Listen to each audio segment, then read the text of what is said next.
আপনি কি শুরু থেকে ফেস দেখেন না? না, ট্রিপল আরও ফেস দেখায় না, আপনিও ফেস দেখেন না, কিন্তু আপনারা দুজনকে দেখেছেন? না না, আমি দেখিনি। অনলাইন জগতে এসে এই একটাই আফসোস যে আমার পড়ালেখার জিনিসটা আমি পিছিয়ে ফেলছি, বাট এখানে আমি অনেক কিছু পাইছি। প্রেম করেন? না না ভাই, এইসবের মধ্যে গার্লফ্রেন্ডও নাই? একটা স্পোর্টস তো নর্মাল জিনিস না, ওখানে ব্রেন, চোখ, কান একদম সব করে রাখতে হয়। পাবজি ছেড়ে ফ্রি ফায়ারে কেন গেলেন? ফ্রেন্ডরা আমাকে মেনলি কিন্তু এখানে আনছে। বাংলাদেশে পাবজি কমিউনিটি বড় না ফ্রি ফায়ার কমিউনিটি বড়? এমন কোনো অফার এসেছিল যে তুমি ফেস দেখো এত টাকা দিব?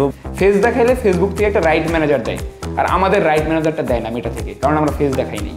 দ্যাটস মিনস আপনার পেজ স্ট্রাইক মেরে উড়িয়ে দিয়েছে, যে কোনো টাইমে উড়াই দেয়। ফেস রিভিল কি আজকে হবে? আসসালামু আলাইকুম গাইস, কি অবস্থা সবার, কেমন আছেন সবাই? আশা করি আপনারা সকলে অনেক অনেক বেশি ভালো আছেন। তো আজকে আমি চলে আসছি তানভীর ভাইয়ের কাছে, সময় টিভি বিনোদন আড্ডায়, তানভীর ভাইয়ের সাথে কিছু আড্ডা দিতে, আমার সম্পর্কে কিছু বলতে এবং তার সাথে ফেস্টিভ্যাল সংক্রান্ত কিছু কথা বলতে। তো তানভীর ভাই কি অবস্থা? এই তো আমি ভালো আছি, আপনার কি অবস্থা? আলহামদুলিল্লাহ ভাই, ভালো আছি। শুরুতে একটা প্যাচ মেয়ে দিয়েছেন, ফেস রিভিল নিয়ে কথা বলবেন। ফেস রিভিল কি আজকে হবে? দেখা যাক তানভীর ভাই, আপনি যদি এখন আমাকে কথা বলে বলে ইন্টারেস্টটা দিতে পারেন বা ওই পর্যন্ত আমরা আগাই, অবশ্যই আমরা আগাবো ওই দিক। চেষ্টা করব। দর্শক, সময় টেলিভিশনে বিনোদন আড্ডায় আপনাদের সবাইকে স্বাগত জানাচ্ছি। তানভীর হাসান, দেখতেই পাচ্ছেন আমাদের সঙ্গে আজ উপস্থিত আছেন এই সময় জনপ্রিয় একজন গেমিং কন্টেন্ট ক্রিয়েটর এবং ই স্পোর্টস প্লেয়ার রাত ভাই ওয়াইটি। আজকে তার সঙ্গে আড্ডা দেব। চেহারা এখনো দেখাতে রাজি হননি, ইচ্ছা আছে রাজি করাবো, হাত পা দেখাচ্ছে আর কি আজকে মনে হয়। হ্যাঁ, তো চেষ্টা করি, দেখা যাক কি হয়। তারপর কি অবস্থা, কেমন যাচ্ছে আপনার? এই তো ভাই ভালোই যাচ্ছে। আপনার কি অবস্থা ভাই? আমি মোটামুটি ভালো আছি। আমি যদি ভুল না করি ফার্স্ট টাইম কোনো গণমাধ্যমে এভাবে এসেছে? হ্যাঁ, জীবনের প্রথম এটা ভাই, খুবই মানে নার্ভাসও আছি, আবার ইন্টারেস্টিংও লাগতেছে। নার্ভাস কেন লাগছে আর ইন্টারেস্টিং কেন লাগছে বলেন? এখন ইন্টারেস্টিং লাগতেছে, এত বড় একটা জায়গায় আমি আসলাম, এটার জন্য অবশ্যই তো অডিয়েন্স পাওয়ার, তো যার কারণে তাদের সাপোর্ট ভালোবাসার কারণেই তো জিনিসটা আপনাদের সামনে গেছে, তো যার কারণে আপনাদের সাথে কথা বলতে আমার ভালো লাগতেছে, এটার জন্য একটু ইন্টারেস্টিং। আবার নার্ভাস হচ্ছে, কোনোদিন আমি ক্যামেরার মধ্যে এরকম ভাবে তো কখনোই আসিনি। কোথায় আপনি ক্যামেরার সামনে এলেন? আপনি ক্যামেরা আপনার পেছনে আছে, ঠিক আছে। এই যে আমার ক্যারিয়ারে আমি যতজন ইন্টারভিউ নিয়েছি তার মধ্যে দুইজন লোক আমাকে খুব জ্বালিয়েছে। একজন হচ্ছে মিস্টার ট্রিপলার, আর এখন আমার সামনে বসে আছেন রাত ভাই ওয়াইটি, ঠিক আছে। আমি একটু জানতে চাই, আপনার নাম হচ্ছে রাত ভাই ওয়াইটি, কিন্তু আসলে আপনার আসল অরিজিনাল নাম কি? আমার অরিজিনাল নাম মোহাম্মদ রবিউল হুসাইন রাত। পড়াশোনা করছেন কোথায়? বর্তমানে শুধু ইউনিভার্সিটিটা বলি, আর কোনো ডিটেলসে আমি যাচ্ছি না। আচ্ছা, ঠিক আছে। ড্যাফোডিল ইন্টারন্যাশনাল ইউনিভার্সিটিতে আমি আছি। আপনি যে ইউনিভার্সিটিতে ক্লাস করেন, আপনার আশপাশের ফ্রেন্ড সার্কেল কেউ জানে না? কেউই জানে না, একজনও জানে না। কিন্তু এমন কাউকে পেয়েছেন যাদের সঙ্গে আপনি হয়তো খেলেন গেমস, কিন্তু তারা আপনাকে চিনে কিন্তু জানে না যে এটা রাত ভাই? এরকম কয়েকজন আছে, বাট আমার ডিপার্টমেন্টে নেই, অন্য ডিপার্টমেন্টে আছে। আপনি দেখেছেন ওদেরকে? হ্যাঁ, আমি দেখি। জানেন? আমি জানি যে ইনি আমাকে চিনে, বাট অনলাইনে চিনে, সামনাসামনি চিনে না। আচ্ছা, ঠিক আছে। এসএল গতানুগতিক প্রশ্ন দিয়ে আমি শুরু করি সবসময়। আপনি নিজেকে কি বলে পরিচয় দিতে পছন্দ করেন বলুন তো? গেমিং কন্টেন্ট ক্রিয়েটর নাকি স্পোর্টস প্লেয়ার? আপাতত আমি বলবো কন্টেন্ট ক্রিয়েটর হিসেবে আমি নিজেকে পরিচয় দিই। Content creator, gaming content creator. আচ্ছা, ঠিক আছে। তো এই গেমিং কন্টেন্টের সঙ্গে কবে কিভাবে যুক্ত হলেন, একটু সেই গল্পগুলো? এই গল্পটা বলতে গেলে আমার মেনলি কখনো এরকম ইচ্ছা ছিল না যে আমি গেমিং এর দিকে আসবো, বা আমার টার্গেট এরকম ছিল না। সবার তো একটা টার্গেট থাকে, বাট করোনার টাইমে হঠাৎ করে বাসায় সব আমাকে, আমি বাইরে খেলাধুলা করতে খুব পছন্দ করতাম, ক্রিকেট বিশেষ করে আমার খুব পছন্দের একটা খেলা ছিল। এলাকায় যতটুকু খেলা দরকার ওটা আমি খুবই ছোটবেলা থেকে ইন্টারেস্ট ছিল এদিকে। বাট করোনার টাইমে হঠাৎ করে আমাকে বাসা থেকে বের হওয়া একদম নিষেধ করে দেয় আব্বু আম্মু, সরাসরি বলছে যে বাসা থেকে বেরোনো যাবে না, দরকার হলে তুমি বাসায় যা ইচ্ছে তাই করো। তখন আপনার বয়স কত ছিল? তখন বয়সটাতে না যাই ছিল আর কি, যাই হোক। আচ্ছা, কিসে পড়াশোনা করতে? ওই পড়াশোনাতে আসলে তো চলে আসবে জিনিসটা। ও আচ্ছা, ঠিক আছে। মানে আপনি এটা বললেন না, এটা আসলে কিসে পড়াশোনা? না, এটা আমি বলি কি প্রাইভেসি রে ভাই। আচ্ছা, ঠিক আছে। যাই হোক, তো ওই টাইমে আমাকে স্কুল কলেজ যা ছিল সব অফ, এটুকু আইডিয়া দেই, কলেজের মতোই ছিলাম। এইটুকু কলেজ সব অফ? হ্যাঁ, কলেজে ছিল। ওই টাইমে সব অফ। এখন আমাকে বাসা থেকে বের হইতেও দিবে না বাবা মা, অ্যান্ড আমার একটা ফোনও ছিল, অ্যান্ড যার কারণে ওখানে আমি বসে বসে, ওই ফোন থাকলেও আমি নর্মাল অফলাইন গেমগুলো আমি টুকটাক এমনি খেলাধুলা ওরকম ছিলাম, বাট এতটা আমার অ্যাডিকশন বা ওই দিকে যে আকর্ষণ ওইরকম ছিল না। তো যার কারণে যখন অফ করে দেয় টোটালি, তখন ফ্রেন্ডরা তো টুকটাক কথাবার্তা হইতো মেসেঞ্জারে, ফেসবুকে। তো ওখান থেকে জানাজানি হয় যে একটা গেম আছে যেখানে কথা বলে গেমটা খেলা যায়। আচ্ছা, দেন ফার্স্টে আমি নামাইছি পাবজি, এটা সত্য কথা। নামে ওইটা আমি কয়েকদিন খেলছি, মানে একদম কম, ওরকম বেশি ঢোকা হয় নাই। নর্মালি মুভি টুভি বা অন্যান্য সময় দিয়ে আর কি পার করা হইতো, কারণ লকডাউনের টাইম, বাহিরেও কিছু করতেছি না, পড়ালেখাও নাই। তো তারপরে আস্তে আস্তে আবার ফ্রেন্ডরা দেখি তারা খেলা শুরু করলো ফ্রি ফায়ার। তো ওই টাইমে আমার আর কি জিনিসটা ফ্রি ফায়ারের দিকে ঢোকা, অ্যান্ড টুকটাক কয়েকদিন খেলে ভালোই লাগলো, কথাবার্তা সবার সাথে লাইভে কথা বলা যায়, মারামারি করা যায়, এইটুকুতেই মেন আমার আকর্ষণটা ছিল ওইদিকে। তো কথা বলতে বলতে এক টাইমে দেখা গেল যে সব অফ, গেম তো চলতেছে। আর আমার একটা জিনিস, আমার লাইফে সবসময় একটা জিনিস টার্গেট থাকে, আমি যা করব ওখানে যেন জিনিসটা ফুললি মনোযোগ দিয়ে করা হয়, তাতে আমি যাই করি। আমি দুষ্টামি করলে মনোযোগ দিয়ে করবো, খেলাধুলাও যেটা করি সব কিছুতে মনোযোগ। আমার কখনো মানে এখানে আমি হেরে যাবো এরকম কোনো ইচ্ছা আমার থাকে না। এখানে আমি ঢুকছি, এটাতে আমি একদম টপেই থাকবো, এরকম আমার একটা টার্গেট ছিল। তো ওই গেমের ভিতরে কিন্তু সবগুলো গেম একটা র্যাঙ্কিং থাকে, ভালো খেললে বা ভালো স্কোর করলে লিডার বোর্ডে থাকে। তো ওই টাইমে একটা লিডার বোর্ড, যেটা আর কি তখন তো আর কি বাংলাদেশ ইন্ডিয়া একসাথে ছিল মানে সার্ভারটা, তো ওখানে দেখতাম ইন্ডিয়ার বেশিরভাগ ইয়ারাই আর কি টপে যাচ্ছে ইন্ডিয়া থেকে। বাংলাদেশ থেকে খুবই কম যাইতো, 100টা শো করতো নাম্বার, ওখানে কয়েকজনকে শো করতো, মেবি বাংলাদেশ থেকে 10টা থাকতো হাইস্ট, তাও 1 2 3 ভিতরে থাকতে পারতাম, টপ 100-এ থাকে, টপ 100। তো ওইটা দেখে আমার আস্তে আস্তে ওই র্যাঙ্ক পুশ যেটাকে বলে ফ্রি ফায়ারের ভাষায় সবাই জানবে, ওইটার দিকে আমার আকর্ষণটা হয় যে আমি ওই লিডার বোর্ডে উঠবো। তো আস্তে আস্তে উঠতে এমন একটা পর্যায়ে চলে আসে, প্রথমে আমি ওই অ্যাচিভমেন্টটা প্রথমে 100 না টার্গেট রাখি যে না ওইটার যে একটা স্কোর বলে গ্র্যান্ড মাস্টার, ওই পর্যন্ত আমি যাই। তো 1 2 বার যাওয়ার পরে নিজের মধ্যে একটা আকর্ষণ চলে আসে যে না আমিও পারবো, এটার উপরে যে মানে 100-এর ভিতরে আমি ঢুকতে পারবো। তো ওই ফার্স্ট ওই লকডাউনের টাইমে একবার আমি 100-এর ভিতরে ঢুকি, দেন ওখান থেকে আমি ঢুকে অন্যান্য যে প্লেয়ারগুলো ছিল লাস্টের দিকে গিয়ে অনেক হার্ড হয়ে যেত একটা নির্দিষ্ট স্কোর পর। তো ওই হার্ডটা আমি মোটামুটি ভালোই পার করতে পারতাম, বা ওইটা আমার ভিতরে চলে আসছিল। অ্যান্ড এরকম করতে করতে এই 2 মাস পর সিজন ডাউন হইতো। প্রথম 2-3 মাস ওই 100-এর ভিতরে ঢুকে 50-40 এরকম করেছিলাম। তারপর হঠাৎ করে একদম টপ 10, টপ 1, টপ 2 অ্যান্ড বাংলাদেশের মধ্যে টপ 1। আপনি কি প্রথম ছিলেন নাকি বাংলাদেশের মধ্যে? প্রথম বলতে ওই টাইমে যে আমার যে খেলার টাইমটা চলতেছিল তখন হাইস্ট স্কোর বা উপরের দিকে সর্বোচ্চ উঠা ওইটা আমি উঠছি লাস্ট পর্যন্ত যে থাকে একটা স্কোরের রেকর্ড যে থাকে, সেখান থেকে গেমিং কন্টেন্ট সেখান থেকেই কন্টেন্ট ক্রিয়েটিং এর দিকেও তবুও আমার ইচ্ছা ছিল না, আমার ওই গেমের মধ্যে ছিল। বাট তখন যখন আমাকে সবাই চেনা শুরু করলো, জানা শুরু করলো, তখন আবার অনেক ফেক ভার্সন বেরোচ্ছিল আমার, মানে আমার নামটা কপি করে হ্যাঁ এরকম। বা আবার একটা জিনিস আমার মনে লাগতো, এটা হচ্ছে ইন্ডিয়ান বেশিরভাগ মানুষ, আমার নাম ছিল রাত ভাই অনলাইন মানে গেমের নেম। তো যার কারণে ওরা আর কি জিনিসটা ভাবতো রাত ভাই এটা মেবি ইন্ডিয়ারই, কেউ জানতো না যে আমি বাংলাদেশি। তো এই কারণে জিনিসটা ওইভাবে আমার উঠে আসছে। অ্যান্ড আস্তে আস্তে ওইটা আমার জানাইতে ইচ্ছা করছে যে আমি বাংলাদেশি। অ্যান্ড আমার এলাকার কিছু বড় ভাই ছিল, তারা আবার এই সব সম্পর্কে জানতো, অনেক সিনিয়র ছিল, তারা আমাকে খুবই প্রেশার দিত যে তোকে এতজন চিনতেছে, তুই কন্টেন্ট বানানো শুরু কর ইউটিউবে, তোকে তো অনেক ফ্যান ফলোয়ার আছে, তোর অনেক ভিউজ হবে, এই সেই এভাবে একটা আইডিয়া দিছে। এই জন্যই আস্তে আস্তে আসা। ফ্রি ফায়ারের সঙ্গে পাবজির তো বেশ একটা দ্বন্দ্ব আছে মনে হয় একটু, না? হ্যাঁ মোটামুটি আছে, আমি ওই চোখে দেখি না। আপনি দেখেন না, কিন্তু আমি কমেন্ট বক্সে দেখি যে এখন মানুষের তো অনেক মনোভাব থাকে। এই প্রশ্নটা আমি তুলতাম না, আপনার শুরু হয়েছে পাবজি দিয়ে, আপনি ছেড়ে ফ্রি ফায়ারে গেছেন, পাবজি ছেড়ে ফ্রি ফায়ারে কেন গেলেন? ওই টাইমে মেন হচ্ছে ফ্রেন্ডরা আমাকে মেনলি কিন্তু এখানে আনছে, কারণ ফ্রেন্ডের সাথে আমি একসাথে ক্রিকেট খেলতাম। পাবজি থেকে ফ্রি ফায়ার সঙ্গদোষে বলতে তারা ওখানে খেলে মজা পাচ্ছিল, দুইটাই খেলছে, আমারও কেমন যেন ওইটাতে একটা ইন্টারেস্ট হয়ে গেল। এখন জানি না কেন, বাট হয়ে গেছে আর কি, হয়ে গেছে। হ্যাঁ, এখন আর পাবজি খেলেন না? না, মন টানে পাবজি থেকে একটু মন টানে বলতে 21-এর মিডলেও কয়েকদিন খেলে একটু টেস্ট করছি যে এটার দিকে এত হয়ে গেছে, এটাতে একটু খেলে দেখি কেমন লাগে। তারপরে আর ওরকম মন টানে নেই, একটা জিনিসে ফ্রেন্ড হয়ে গেছে। মেন হচ্ছে ওখানে অনেক ফ্রেন্ড ছিল আমার ইন্ডিয়ার, তো যার কারণে এইদিকে আমার চলে আসছেন এদিকে। কিন্তু এই প্রশ্নটা ছোট্ট করে উত্তর দিবেন যে পাবজি প্লেয়াররা ফ্রি ফায়ারকে দেখলে অ্যাগ্রেসিভ হয়ে যায়, মানে কমেন্ট বক্সে আমি দেখি, অডিয়েন্স আবার ফ্রি ফায়ার দেখি যে পাবজি প্লেয়ার বা পাবজি লাভার দেখলে খুব অ্যাগ্রেসিভ হয়ে যায়, কমেন্টসে ব্যাপক যুদ্ধ চলে। এই যুদ্ধের আসলে কারণ কি রহস্য? সবাই আর কি একটা কম্পেয়ার করতে চায় দুই গেমের সাথে, সবাই একটা জিনিস চায় যে আমি এটাতে এতদিন খেলে ফেলছি। যেমন আমি ফ্রি ফায়ার কিন্তু লং টাইম খেলে ফেলছিলাম, তো লং টাইম যদি আমি পাবজি খেলতাম তাহলে কিন্তু আমার ওইদিকে একটা আকর্ষণ থাকতো। বর্তমানে বেশিরভাগ মানুষই এটাই করে, আমি যে সেক্টরে আছি আমি আমার সেক্টরকে বেস্ট বলবো, এইটাই। এই কারণেই আমি একটু দ্বন্দ্ব বাড়াই। তো আপনার কাছে কি মনে হয় যে মানে বাংলাদেশে পাবজি কমিউনিটি বড় না ফ্রি ফায়ার কমিউনিটি বড়?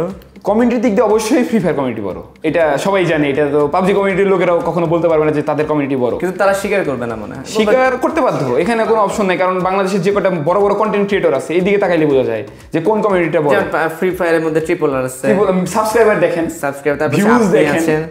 তারপর যে অ্যাপোলো গেমিং, উনি পাবজির উনি পাবজি, তালহা ভাই আছে, কাব্য আছে, তালহা আছে। আর তারপর হচ্ছে ওই যে ইলিউশন ওয়াইটি, হ্যাঁ আমার মোটামুটি কাজ করেছে। তো এই মধ্যে আসলে পাবজি একটু জায়গা কম হয়ে গেছে আর কি। যাই হোক, মানে মানুষ অডিয়েন্স গুলা ফ্রি ফায়ারের কন্টেন্ট দেখতে বেশি পছন্দ থাকে, আমরা ওদিকে না যাই। আপনি কি শুরু থেকে ফেস দেখেন না? না, মানে আপনার কেন মনে হলো যে আমি ফেস দেখাবো না? আমার তো ওই যে বললাম না, আমার অনলাইনে আসার কোনো ইচ্ছা ছিল না, ভুল করে চলে আসছি, সত্য কথাই। অনলাইনে যখন আসলাম অনেক মানুষের ভালোবাসা আমি পেয়ে গেলাম, মানে হিউজ সাপোর্ট। আমার যেখানে আমার কথা শুনে এত সাপোর্ট আসতেছে, তো ওইটা দেখে আমার খুবই ভালো লাগা শুরু করলো। অ্যান্ড তারপরে একটা মেন বিষয় ভাবলাম প্রাইভেসির বিষয়টা। আমি খুবই মানে ঘোরাঘুরি করতে পছন্দ করি। প্রাইভেসির যে বিষয়টা ছিল এখান থেকে আমার জিনিসটা ভাবা যে আমি ফ্রিলি চলতে পারবো না। ফ্রিলি চললেও আমি একটা রাস্তা দিয়ে আমি সাধারণ লাইফ লিড করতে খুব পছন্দ করি। আমি পাবলিক বাসে উঠবো, আমার কোনো প্যারা নাই। আমি আমার মতো ঘুরবো, আমি রিক্সা উঠবো, আমি অটোতে উঠবো, আমি বাসে ধাক্কাধাক্কি করে যাবো, আমার এইসবের কোনো প্যারা নেই। আমি এইসব পছন্দ করি যে আমার এত না, আমি এত রিচ না, আমি মিডল ক্লাস ফ্যামিলি থেকে আসছি। তো যার কারণে আমার এইসব রিচ যেটা আর কি বলো ওটা আমার দেখানোর ইচ্ছাও নাই, অ্যান্ড ওইদিকে আমার এতটা ইন্টারেস্টও নাই। তো যার কারণে আমি চাই আমি যেন যে কোনো জায়গায় আমার ফ্রেন্ডের রাস্তার পাশে বসে আছে, আমি যেন ওখানে বসে আড্ডা দিতে পারি। কেউ যেন এসে জিজ্ঞাসা না করে যে ভাই তুমি একটা মানে যে আর কি ভাইরাল লোকজন তাদের তো অবশ্যই ফ্যান ফলোয়ার যে কোনো জায়গায় ধরবে, বাসে হইতে পারে। মানে হচ্ছে মূল কথা হচ্ছে যে প্রাইভেসি এবং সাধারণ লাইফ লিড, এটার জন্য আমি চেহারার দিকে আসতে। তাহলে কি আপনি ইনডাইরেক্টলি বোঝাচ্ছেন আপনি এখন খুব একটা অসাধারণ হয়ে গেছেন? না, অসাধারণ না তো, আমি সাধারণ মানুষের মতো ঘুরে বেড়াচ্ছি, আমাকে তো কেউ চিনতেছেও না, আমি আমার মতো। এমন কোনো অফার এসেছিল যে তুমি ফেস দেখো এত টাকা দিব বা সামথিং? ওইরকম তো টুকটাক আসে, বাট এটা নিয়ে কথা বলতে চাচ্ছি না। এটা নিয়ে কথা বলবেন না। আজকে তো অবশ্যই অফার। আজকে কি মানে ট্রিপল আর তো মানুষ মনে জীবনের সাথে একটা আঙ্গুল দেখেছে, আপনার কি কি দেখেছে? আমার হাত এই পর্যন্ত দেখছি। আমি গেম মানে ফোন নেওয়ার জন্য ফোন যে আনবক্সিং করছি শুধু এইটুকুই, আমার আর কোনো কিছু আশা করি দেখেন না। আর আজকে মনে একটু পিট টিট দেখতেছি না, হালকা একটু দেখা যাচ্ছে। তো ফেস দেখাবেন কবে? ফেস দেখানোর প্ল্যান ভাই, এটা তো একটা হাইপ, ফেস রিভিল। আপনি কবে হাইপ তুলবেন বলেন? আপনি বলেছেন যে আপনাকে মোটিভেশন করতে, আমি চাই আপনাকে আজকে। এখন আমি বলছিলাম একটা কথা, স্পোর্টস যেহেতু আমি এখন প্রফেশনালি ইউটিউবারের পাশাপাশি স্পোর্টস প্লেয়ারও আমার টিম আছে, ওইদিকে আমার একটা ফোকাস আছে, আমি অনেক কিছু করার চেষ্টা করতেছি, পাবলিকের ভালোবাসার সাপোর্ট আছে। তো যার কারণে আমি ভাবতেছি যদি আমরা আমাদের বড় বড় কিছু টুর্নামেন্ট আসে, পুরোপুরি বাংলাদেশে একদম গ্যারান্টেড গেমটা আনবেন থাকে, তারপরে আমরা এটা নিয়ে ভাববো যে না, যেহেতু আমি স্পোর্টস প্লেয়ার তো ফেস হাইড করে কখনো ওরকম কিছু করা যাবে না, বা দেশের বাইরেও আমি যেতে পারবো না। মানে এই বিষয় নিয়ে আমি কথা বলতাম, তার মানে হচ্ছে যে রাত ভাইয়ের ফেস রিভিল করার ইচ্ছা আছে, হালকা পাতলা ধরে নেন আছে, যদি ওই সেক্টরটায় আমি একদম প্রপার ঢুকে যাই। আজকে একটু চাপা চুপা দেখা দেন। না ভাই, না ভাই, আচ্ছা দেখি, আমি আপনি বলছেন মোটিভেশন করতে, এই জন্য আমি আপনাকে উৎসাহ দিচ্ছি যে চাপা চুপা দেখানোর ট্রাই করানো যায় কিনা। শেষ পর্যন্ত শেষ পর্যন্ত আমার এই আগ্রহ থাকবে। টুর্নামেন্টের কথা বলছিলেন, আমি যদি ভুল না করি শুক্রবারই তো ফ্রি ফায়ার একটা বড় টুর্নামেন্টের অফিশিয়াল টুর্নামেন্ট আসছিল 4 বছর পর। 60 লক্ষ টাকা হচ্ছে প্রাইজ মানি ছিল, এবং যারা উইনার হয়েছে তারা স্পোর্টস ওয়ার্ল্ড কাপে যাবে, রিয়াদ চলে যাবে, সৌদি আরব রিয়াদ চলে যাবে। তো বাংলাদেশে তো ফ্রি ফায়ার তো এখনো ফুললি আনবেন হয়নি, বা অফিশিয়াল ভাবে কোনো নিউজ বাংলাদেশ থেকে আসে না, আমাদের গেম থেকেও আসে নাই, কিন্তু টুর্নামেন্ট কিন্তু শুরু হয়ে গেছে। টুর্নামেন্ট চলতেছে আর কি। পাবজি যেহেতু অফিশিয়াল ভাবে আসছে, এখন ওই যুগতে চলতেছে। এখন এটা নিয়ে আমি কোনো শিওর নিউজ আমিও জানি না, কিন্তু টুর্নামেন্ট চলছে আর কি। আপনার আসলে বাংলাদেশে ফ্রি ফায়ার আর এরপর আর কি কি টুর্নামেন্ট আছে? এমনি তো লোকাল টুর্নামেন্ট অল টাইম চলতেই থাকে, বাট অফিশিয়াল ভাবে টুর্নামেন্ট তো রিসেন্ট এই বছর অনেকগুলো আসলো। শুরুতে কন্টেন্ট ক্রিয়েটরদের নিয়েছিল, টপ 12 জন বাংলাদেশের content creator, road to Glory, ওইটা হইলো। এখন হচ্ছে আবার একটা হয়ে গেল গত শুক্রবার, ওটা ছিল হচ্ছে FFBC free fire Bangladesh championship. এখন এখানের পরে আশা করতেছি আসবে, বাট ওরকম কোনো নিউজ হয় নাই। বাট এই যে এখানে যারা চ্যাম্পিয়ন হয়ে গেছে, এদের তো ভাই স্পোর্টস ওয়ার্ল্ড কাপ কপাল তো খুলে গেছে অলরেডি। এখানে চ্যাম্পিয়ন প্রাইজ 20 লাখ টাকা। এই দিকে দেখলে হবে না, ওখানে আবার যারা গেছে, যারা বলে গেম দিয়ে কিছু হয় না, তাদের জন্য এই কথাটা। রিয়াদে যাবে কিছুদিন পরেই, ওখানে হবে স্পোর্টস ওয়ার্ল্ড কাপ। ওইটার প্রাইস পুল আমি মেবি শুনছিলাম এই 7 কোটি টাকা। ওখান থেকে যদি আবার কোয়ালিফাই করতে পারে, তারপরে তো আবার ফ্রি ফায়ারের যে ওয়ার্ল্ড কাপ, ওখানে তো প্রাইস পুলের হিসাব তো ভাই আমি কখনো করি না, ওইটা কোটির উপরে। আফসোস বলতে এখানে একটা আফসোস অবশ্যই থাকবে। আমার টিম আমি এখানে রেডি করছিলাম, বাট আপনার টিম নিয়ে কথা বলবো। হ্যাঁ, এখানেও রেডি ছিল, বাট ওইরকম ভাবে মেন প্ল্যানিং যে আমি টিমে অল টাইম খেলি, অন্যান্য কন্টেন্ট ক্রিয়েটর টিমের সাথে তোরা জড়িত থাকে না। আমি আমার টিমের একদম IGL লিডার, সব টিমের সাথে আমার জড়িততা। তো যার কারণে ওরকম আমি এই টুর্নামেন্টের প্রাইভেসি ফেস্টিভ্যাল ছাড়া অফিসিয়াল টুর্নামেন্ট ইউটিউবের এগুলো খেলা যায়, বাট এটাতে কোনো রুলস ছিল। আপনার টিমের যে মেম্বাররা আছে ওরা আপনাকে বকাঝকা করে না যে ভাই আপনার জন্য? আমার টিমেও কন্টেন্ট ক্রিয়েটর ভাই সবাই বেশিরভাগ। না মানে বললাম যে ওনারা আপনাকে মানে ইয়া করে না, প্রেসার দেয় না, প্রেসার বলতে চেহারা দেখেন না বলে আমরা টুর্নামেন্ট ওইরকম জিনিসটা হচ্ছে।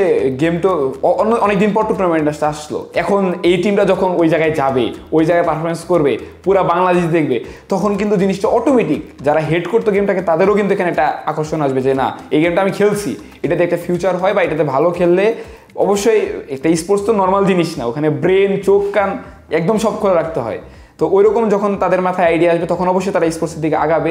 এবং কি এইবার যেহেতু হুট করে আসলো, তো যার কারণে এতটা আফসোস টুকটাক তো হচ্ছে, বাট ওইরকম বড় সড়ো হবে না। বাট নেক্সটে যখন আসবে অবশ্যই আমরা প্ল্যান করে ভালো কিছু করার চেষ্টা করি। ফেস সহ আসবে, হ্যাঁ আপনি বলেছেন তার যদি আমি থাকি তাহলে তো ফেস থাকতে হবে, এখন টিমে যদি আমার সরা লাগে তাহলে হয়তোবা।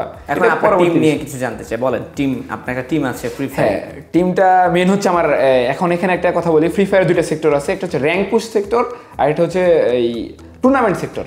স্পোর্টস প্লেয়ার থাকে আলাদা, র্যাঙ্ক পুশ হচ্ছে গেমের ভিতরে টপ লিডারবোর্ড পুশ করবে, আর টুর্নামেন্টটা হচ্ছে পুরা টিম আলাদা আলাদা হয়ে এখান থেকে টপে যাবে, তারপরে এটা জিনিসটা বাহিরে যায়। তো বুঝতে পারছেন বিষয়টা। তো আমরা ছিলাম র্যাঙ্ক পুশ সেক্টরে, এই যে বললাম শুরুতে র্যাঙ্ক পুশে আমি ঢুকছিলাম। তো ওই লিডার বোর্ডে আমরা টপ করতে করতে এক সময় নামই দিয়ে দিই, আমার নাম বাংলাদেশ টপ 1, এবং আমার সাথে যারা খেলে সবার একটা টিম হয়ে যায়, মানে আমাদের টিম মূলত মেকটা আমারই করা বাংলাদেশ টপ 1 টিম। তো এখান থেকে হতে হতে দেন যখন দেখি যে টুর্নামেন্টে টুকটাক হাইপ চলতেছে বা গেমের মাঝখানে মেবি 23 সালের শুরুতে একদমই মোটামুটি গেমটা একদম বসে গেছিলো, মোটামুটি আপনারা তো জানেনি, একদমই বসে গেছিলো। ফ্রি ফায়ারের যাদের ভিউজ ছিল মিলিয়ন মিলিয়ন, মানে ব্যানটা করে দেওয়ার পর তারপরে কিন্তু ভিউজগুলো ডাউন খাইতে থাকে। বাট আমার ভিউজটা শুরু থেকে এভারেজ ছিল, এখনও মোটামুটি বাংলাদেশের মধ্যে হাইস্ট ভিউজ হয়, এটা সবাই জানে, সবাই বলে আর কি, আমারই হচ্ছে, মানুষ পছন্দ করতেছে আমাকে। তো যার কারণে ওই টাইমে আমার মাথায় আসে এই গেমটা দিয়ে যদি আমি এই র্যাঙ্ক পুশি করতে এটাতে তো আমার যা লাভ হয়, প্রফিট হয়, ওটা আমি কাজ করতেছি, আমি পাচ্ছি। বাট যারা দেখতেছে বিনোদনের পাশাপাশি তো তাদের তো এই গেমের পিছনে একটা আকর্ষণ থাকা দরকার, বা ওটা তো স্পোর্টস অবশ্যই। ওই র্যাঙ্ক পুশ করে তো কোনো লাভ হচ্ছে না, বা ওখান থেকে তো তারা কোনো বেনিফিটও পাচ্ছে না, শুধু নামটাই হচ্ছে, পুরো সময়ও নষ্ট, সব নষ্ট। তো তারপরে আমার মাথায় শুধু ঘুরতে থাকে যে এই কন্টেন্ট থেকে কীভাবে একটু সাইড হয়ে পাবলিককে ভালো কিছু দেওয়া যায়। বিনোদন তো পাবে, আমার যে কোনো কন্টেন্টেই আমার মানে বিনোদনের জন্য বেশি পছন্দ করে। তো এরকম চলতে চলতে এক সময় আমার মাথায় এই টুর্নামেন্টের সেক্টরটা আসে। আমি এদিকে হালকা পাতলা আসি, কয়েকজন ইউটিউবারদের নিয়ে টুর্নামেন্টটা করানো হয়, যেন ইউটিউবাররা এদিকে আকর্ষণ হইলেই অবশ্যই অডিয়েন্সরাও আসবে। তো তারপরে যখন কয়েকজনকে আনা হয়, আমরাও যাই। তো যাওয়ার পরে এখানে সবাই তো ভাবছে আমরা ওই অন্য সেক্টরে আছি, এখানে তো আর ওরকম পারফরমেন্স করতে পারবো না। আর ইউটিউবারদের বেশিরভাগ ইউটিউবার ওরকম কোনো টিম নাই, সবাই নর্মালি খেলে বা টিম নাই। তো আমার নিজের টিম নিয়ে আমি ওখানে গিয়ে মোটামুটি অনেক ভালো পারফরমেন্স শুরু হয়ে যায়। শুরু থেকেই ইনফ্লুয়েন্সার টুর্নামেন্টগুলো হয়, তাতে মোটামুটি মোস্ট অফ দ্য টুর্নামেন্টে চ্যাম্পিয়ন আমরা মারছি। তো এই চ্যাম্পিয়ন মারার পরে পুরো অডিয়েন্স এমনি আমাদের ভালোবাসতো, ওই র্যাঙ্ক পুশের ওখান থেকে লিডার বোর্ডে যেতাম।